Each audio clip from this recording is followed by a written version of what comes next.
नमस्कार दोस्तों, एक बार फिर से आप सभी का स्वागत है आपके अपने यूट्यूब चैनल पर। आज की इस वीडियो में हम यूपी ट्रिपल एससी पेट एग्जाम का प्रैक्टिस सेट करेंगे। तो चलिए शुरू करते हैं।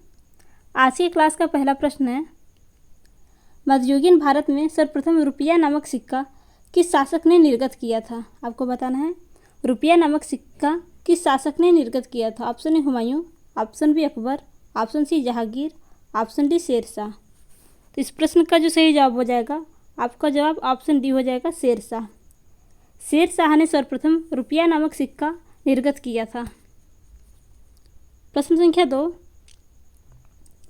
महमूद गजनवी का दरबारी इतिहासकार कौन था? आपको बताना है महमूद गजनवी का दरबारी इतिहासकार कौन था। Option A Hasan Nizami, option B Utbi, option C Firdausi, option D Chandbardai. तो प्रश्न संख्या 2 का जो आपका सही जवाब हो जाएगा, आपका जवाब ऑप्शन बी हो जाएगा, उत्बी। महमूद गजनवी का दरबारी इतिहासकार उत्बी था। प्रश्न संख्या 3, प्राचीन पंत पुहार किसके तट पर स्थित है? Option A Tamraparni, option B Kaveri, option C Periyar, option D Vaigai. तो प्रश्न संख्या 3 का जो सही जवाब हो जाएगा, आपका जवाब ऑप्शन बी हो जाएगा, कावेरी।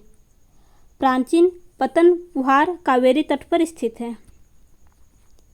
प्रश्न संख्या 4, महावीर स्वामी को किस नदी के तट पर ज्ञानोदय प्राप्त हुआ था?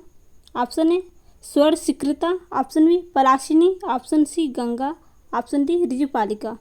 तो इस प्रश्न का जो सही जवाब हो जाएगा, इस प्रश्न का सही जवाब हो जाएगा ऑप्शन डी, ऋजुपालिका। महावीर स्वामी को ऋजुपालिका नदी के तट पर ज्ञानोदय की प्राप्ति हुई थी।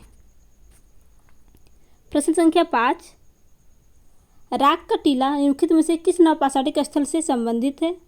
Option A Budihal, option C Sanganakallu, option C Koldihwa, option D Brahmagiri. तो प्रश्न संख्या 5 का जो आपका सही जवाब हो जाएगा, आपका जवाब ऑप्शन बी हो जाएगा, संगनकल्लू। प्रश्न संख्या 6, किस अधिनियम के अंतर्गत प्रथम बार भारत में चुनाव के तत्व का प्रावधान हुआ? आपको बताना है किस अधिनियम के तहत भारत में प्रथम बार चुनाव हुआ था। ऑप्शन ए भारतीय परिषद अधिनियम 1861, ऑप्शन बी भारतीय परिषद अधिनियम 1892, ऑप्शन सी भारत सरकार अधिनियम 1909, ऑप्शन डी भारत सरकार अधिनियम 1919। तो प्रश्न संख्या 6 का जो आपका सही जवाब हो जाएगा, आपका जवाब ऑप्शन बी हो जाएगा, भारतीय परिषद अधिनियम 1982 के तहत भारत में प्रथम बार चुनाव तत्व का प्रावधान हुआ था। प्रश्न संख्या 7, गांधी जी के नमक सत्याग्रह का एकमात्र उद्देश्य था। आपको बताना है गांधी जी के नमक सत्याग्रह का एकमात्र उद्देश्य क्या था। ऑप्शन ए नमक कानून को निरस्त करना, ऑप्शन बी सरकार की सत्ता की कटौती, ऑप्शन सी आम लोगों के लिए आर्थिक राहत, ऑप्शन डी भारत के लिए पूर्ण स्वराज। तो प्रश्न संख्या 7 का जो आपका सही जवाब हो जाएगा, वो जवाब आपका ऑप्शन ए हो जाएगा, नमक कानून को निरस्त करना। गांधी जी को नमक सत्याग्रह का एकमात्र उद्देश्य था नमक कानून को निरस्त करना। प्रश्न संख्या 8, इंडियन होम रूल सोसाइटी की स्थापित हुई। इंडियन होम रूल सोसाइटी कब स्थापित हुई? ऑप्शन ए 1900 में, ऑप्शन बी 1901 में, ऑप्शन सी 1902 में, ऑप्शन डी 1905 में। तो प्रश्न संख्या 8 का जो सही जवाब हो जाएगा, आपका सही जवाब ऑप्शन डी हो जाएगा, 1905 में। इंडियन होम रूल सोसाइटी की स्थापना 1905 ईस्वी में हुई थी। प्रश्न संख्या 9, किस कांग्रेस अधिवेशन ने 1905 में बंगाल में स्वदेशी तथा बहिष्कार आंदोलन चलाने का समर्थन किया? ऑप्शन ए कलकत्ता अधिवेशन, ऑप्शन बी बेलगाम अधिवेशन, ऑप्शन सी कराची अधिवेशन, ऑप्शन डी बनारस अधिवेशन। तो प्रश्न संख्या 9 का जो आपका सही जवाब हो जाएगा, आपका सही जवाब ऑप्शन डी हो जाएगा, बनारस अधिवेशन। कांग्रेस के 1905 के बनारस के अधिवेशन में बंगाल स्वदेशी तथा बहिष्कार आंदोलन चलाने का समर्थन किया। प्रश्न संख्या 10, निम्नलिखित में से किसने लक्ष्मीबाई की पति की मृत्यु के उपरांत उनके दत्तक पुत्र को उत्तराधिकारी से वंचित किया और बाद में राज्य को अपने कब्जे में ले लिया? आपको बताना, option A Lord Canning, option B Lord William Bentinck, option C Lord Dalhousie, option D Lord Wellesley. तो प्रश्न संख्या 10 का जो सही जवाब हो जाएगा, आपका सही जवाब हो जाएगा ऑप्शन सी लॉर्ड डलहौजी। लॉर्ड डलहौजी ने रानी लक्ष्मीबाई के पति की मृत्यु के उपरांत उनके दत्तक पुत्र को उत्तराधिकार से वंचित किया तथा बाद में राज्य को अपने कब्जे में ले लिया। प्रश्न संख्या 11, एशिया की सबसे लंबी नदी है? Option A Sindhu, option B Brahmaputra, option C Yangtze, option D Huang He. तो आपको बताना है। प्रश्न संख्या 11 का जो सही जवाब हो जाएगा वो आपका जवाब ऑप्शन सी हो जाएगा, यांगत्से। एशिया की सबसे लंबी नदी यांगत्से है। प्रश्न संख्या 12, वृहत ज्वार आता है? ऑप्शन ए जब सूर्य और चंद्रमा एक सीधी रेखा में होते हैं, ऑप्शन बी जब सूर्य तथा चंद्रमा समकोण पर बनते हैं, जब ऑप्शन सी जब तेज हवा चल रही हो, ऑप्शन डी जब रात बहुत ठंडी हो। तो प्रश्न संख्या 12 का जो सही जवाब हो जाएगा आपका जवाब ऑप्शन ए हो जाएगा, जब सूर्य तथा चंद्रमा एक सीधी रेखा में होते हैं तब वृहत ज्वार आता है। प्रश्न संख्या 13, भारत में प्रवेश करने वाले पश्चिमी विक्षोभ उत्पन्न होते हैं? ऑप्शन ए अरब सागर में, ऑप्शन बी अटलांटिक महासागर में, ऑप्शन सी भूमध्य महासागर में, ऑप्शन डी हिंद महासागर में। तो प्रश्न संख्या 13 का जो आपका सही जवाब हो जाएगा आपका जवाब ऑप्शन सी हो जाएगा, भूमध्य सागर में। भारत में प्रवेश करने वाले पश्चिमी विक्षोभ उत्पन्न होते हैं भूमध्य सागर में। प्रश्न संख्या 14, आपको बताना है भारत अवस्थित है? तो इस प्रश्न का जो सही जवाब हो जाएगा आपका सही जवाब हो जाएगा ऑप्शन सी, अक्षांश 8 डिग्री 4 मिनट उत्तर से 37 डिग्री 6 मिनट उत्तर, तथा देशांतर की बात करें तो 68 डिग्री 7 मिनट पूर्व से 97 डिग्री 25 मिनट पूर्व के मध्य है अवस्थित है। प्रश्न संख्या 15, जनगणना 2011 के अनुसार 14 वर्ष से कम आयु वालों की संख्या सकल आबादी का कुल कितने प्रतिशत है? आपको बताना है। जनगणना 2011 के अनुसार 14 वर्ष से कम आयु वालों की संख्या सकल आबादी का कितने प्रतिशत है? Option a 29%, option b 30%, option c 31%, option d 32%। तो प्रश्न संख्या 15 का जो सही जवाब हो जाएगा आपका जवाब ऑप्शन सी हो जाएगा, 31%। जनगणना 2011 के अनुसार 14 वर्ष से कम आयु वालों की संख्या सकल आबादी का कुल 31% है। प्रश्न संख्या 16, साख पत्र दिया जाता है? आपको बताना है। ऑप्शन ए एक निर्यातकर्ता को, ऑप्शन बी एक आयातकर्ता को, ऑप्शन सी सीमा शुल्क अधिकारियों द्वारा, ऑप्शन डी जहाजी कंपनी द्वारा। तो प्रश्न संख्या 16 का जो सही जवाब हो जाएगा आपका जवाब ऑप्शन बी हो जाएगा, एक आयातकर्ता द्वारा। साख पत्र दिया जाता है एक आयातकर्ता द्वारा। प्रश्न संख्या 17, उत्तर प्रदेश औद्योगिक विकास निगम स्थापित है? ऑप्शन ए कानपुर में, ऑप्शन बी लखनऊ में, ऑप्शन सी आगरा में, ऑप्शन डी नोएडा में। तो प्रश्न संख्या 17 का जो सही जवाब हो जाएगा आपका जवाब ऑप्शन ए हो जाएगा, कानपुर में। प्रश्न संख्या 18, राष्ट्रीय नियोजन में रोलिंग प्लान की अवधारणा लागू की गई थी? ऑप्शन ए इंदिरा गांधी द्वारा, ऑप्शन बी राष्ट्रीय फ्रंट सरकार के द्वारा, ऑप्शन सी जनता सरकार के द्वारा, ऑप्शन डी राजीव गांधी के द्वारा। तो प्रश्न संख्या 18 का जो सही जवाब हो जाएगा आपका जवाब ऑप्शन सी हो जाएगा, जनता सरकार के द्वारा राष्ट्रीय नियोजन में रोलिंग प्लान की अवधारणा लागू की गई थी।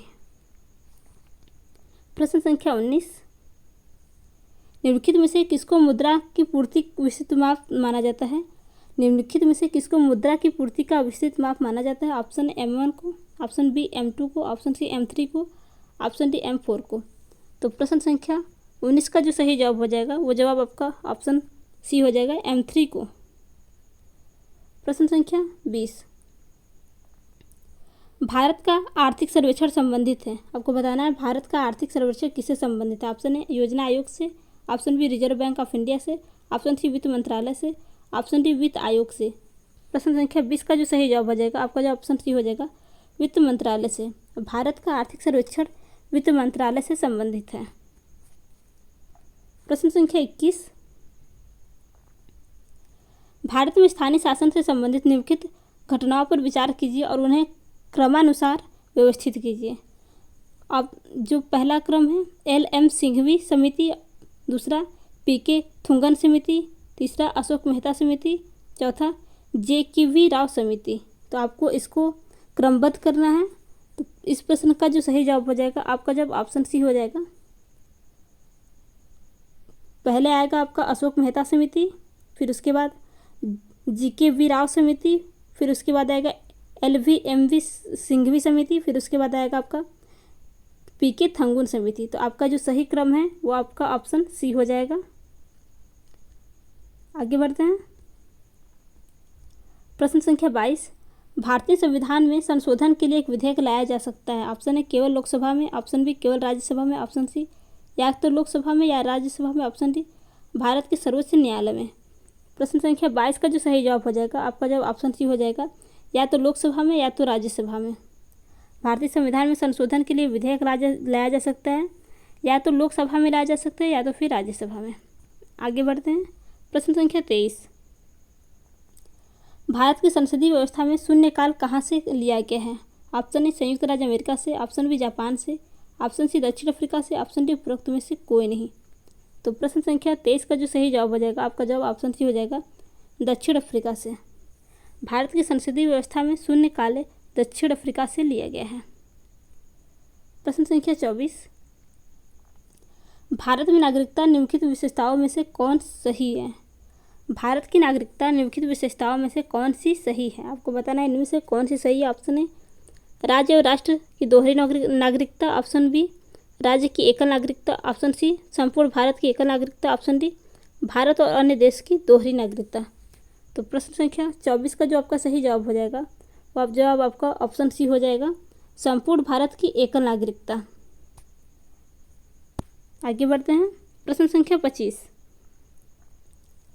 संविधान सभा की प्रांतीय संविधान समिति का अध्यक्ष कौन था? आपको बताना है संविधान सभा का प्रांतीय संविधान समिति का अध्यक्ष कौन था? Option A doctor Bhimrao Ambedkar, option B Pandit Jawaharlal Nehru, option C doctor Rajendra Prasad, option D Sardar Vallabh Bhai Patel.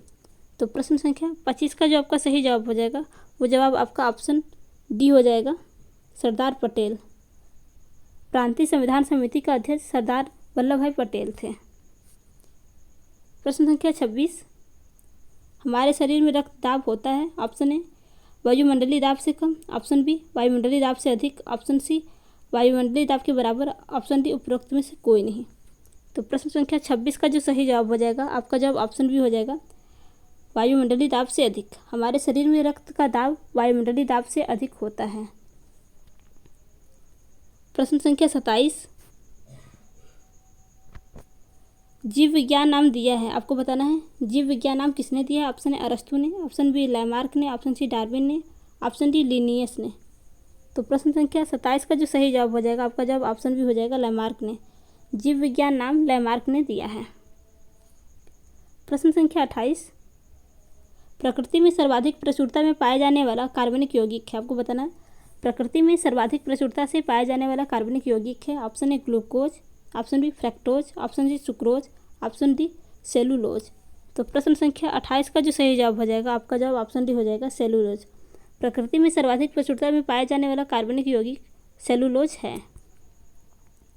प्रश्न संख्या 29, फोटोवोल्टिक सेल संबंधित है। आपको बताना फोटोवोल्टिक सेल किससे संबंधित है? ऑप्शन ए सौर ऊर्जा से, ऑप्शन बी नाभिकीय ऊर्जा से, ऑप्शन सी पवन ऊर्जा से, ऑप्शन डी भूतापीय ऊर्जा से। तो प्रश्न संख्या 29 का जो आपका सही जवाब हो जाएगा, ऑप्शन ए सौर ऊर्जा से। फोटोवोल्टिक सेल सौर ऊर्जा से संबंधित है। तो दोस्तों, अगर आपको आज की वीडियो अच्छी लगी हो तो वीडियो को लाइक तथा चैनल को सब्सक्राइब करना ना भूलिएगा। धन्यवाद।